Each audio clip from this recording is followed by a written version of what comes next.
Dans un instant, nous testerons des burgers 100% vegan au pays du foie gras dans les Hautes-Pyrénées. 2 cuisiniers ont ouvert un food truck végétalien. Nous nous rendrons également dans la Somme. Des centaines de Gaulois ont envahi le parc archéologique Samara. Mais tout d'abord, cet appel au secours lancé par un agriculteur d'Indre-et-Loire. Après des années de mauvaises récoltes, ce céréalier à bout a dessiné un SOS dans son champ en semant du blé. Avec ce geste, il espère bien faire réagir les hommes politiques. Le blé a poussé depuis le mois de novembre et aujourd'hui le message de détresse tracé par Jacques Fortin est parfaitement visible depuis les avions qui empruntent ce couloir aérien. Après 4 années particulièrement difficiles, cet agriculteur céréalier n'a presque plus rien pour vivre. Il dit se contenter de 350 € par mois. Après la récolte 2016 qui a été calamiteuse, j'ai eu cette idée, si je l'écrivais dans mes champs, avec un semoir et du blé. C'est un appel au secours, hein, tout simplement. Alors moi, je ne l'ai pas crié, je l'ai écrit, et c'est un message qui est d'autant plus long qu'il est persistant, puisqu'il n'est pas instantané. Un message spectaculaire qui couvre une surface de 5 hectares et pousse en pleine campagne présidentielle. Mais Jacques, désabusé, ne se fait guère d'illusions politiques. Jusqu'ici, on n'a pas entendu parler d'agriculture dans les présidentielles. Les politiques se sont complètement désengagés de l'agriculture et je pense qu'ils vont nous faire le coup de la métallurgie. En référence au roman de Steinbeck et à la situation des paysans américains pendant la Grande Dépression, Jacques a baptisé son opération le blé de la colère. Chez nous, on n'a plus rien pour nous faire rêver, même pas le chômage, puisque les paysans n'ont pas le droit au chômage s'ils sont en difficulté. Et aujourd'hui, beaucoup de paysans, 2 par jour, se réfugient dans la mort pour échapper aux problèmes. La présidentielle aura eu lieu, mais l'appel à l'aide s'éteindra bientôt, remplacé par un champ de maïs, un éclairage éphémère sur la détresse du monde agricole.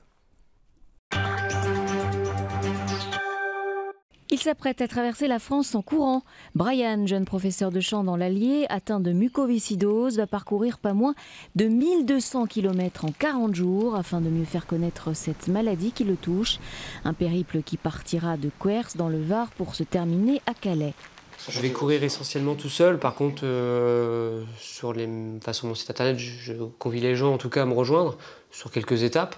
Brian, également pompier volontaire, devrait aussi faire des stops dans certaines casernes. Partout à Tix, les Gaulois sont parmi nous dans la Somme. Le parc archéologique Samara a célébré l'une des plus grandes fêtes de l'histoire médiévale, Beltane. Cet événement a rassemblé autour d'un grand campement une centaine de passionnés venus de toute la France. Bien le bonjour, Des tenues d'époque pour reconstituer la fête celte de Beltane. Une date clé du calendrier gaulois qui annonce le début de la saison claire, mais aussi les travaux dans les champs et l'ouverture de la période guerrière. Ici, une centaine de passionnés venus de toute la France, mais aussi d'Allemagne et de Belgique, participent à cette reconstitution grandeur nature, une passion qui, pour cet informaticien, se vit en famille. Les petits, ils ont commencé la reconstitution, ils avaient à peine 1 mois. Ce qui nous permet aussi de retrouver certains gestes, l'emmaillotage par exemple, où à l'époque, il n'y avait pas de biberon tel qu'on a aujourd'hui avec des tétines, donc c'était des petites céramiques. Donc on retrouve les petits gestes en fait, et les enfants, ils s'en portent pas plus mal. Dans ce campement, la vie quotidienne des Gaulois est reconstituée avec précision, et ce, même dans les assiettes. On consommait beaucoup de blé, de céréales, de choux, de poireaux. Par contre, on ne consommait pas encore de fraises, ni de pommes de terre, ni de maïs, puisque ça venait de l'autre côté de l'Atlantique et on ne savait pas encore que ça existait. Plus habitué aux reconstitutions romaines, ce rassemblement de Gaulois est une première au parc de Samara. L'occasion d'apprendre de façon ludique et d'éliminer les idées reçues. Des fouilles archéologiques ont eu lieu il y a 2 ans et on a découvert ici, pas très loin, un autre rempart, celui-là de 350 avant Jésus-Christ, qui prouve qu'il y avait aussi des Gaulois sur cet oppidum.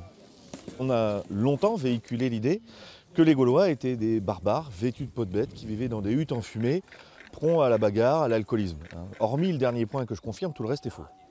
Le village des Gaulois permet aussi de se laisser captiver par des contes mythologiques.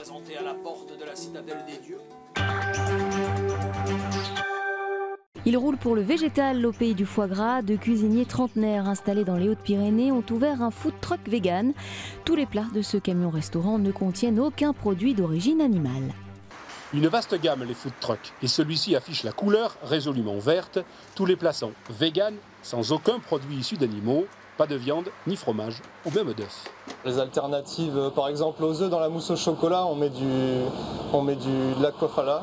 C'est du jus de cuisson de pois chiches qui a à peu près la même propriété que le blanc d'œuf, en proportion de protéines dans le jus. Et, en fait, on le monte en blanc et on l'intègre à la ganache au chocolat.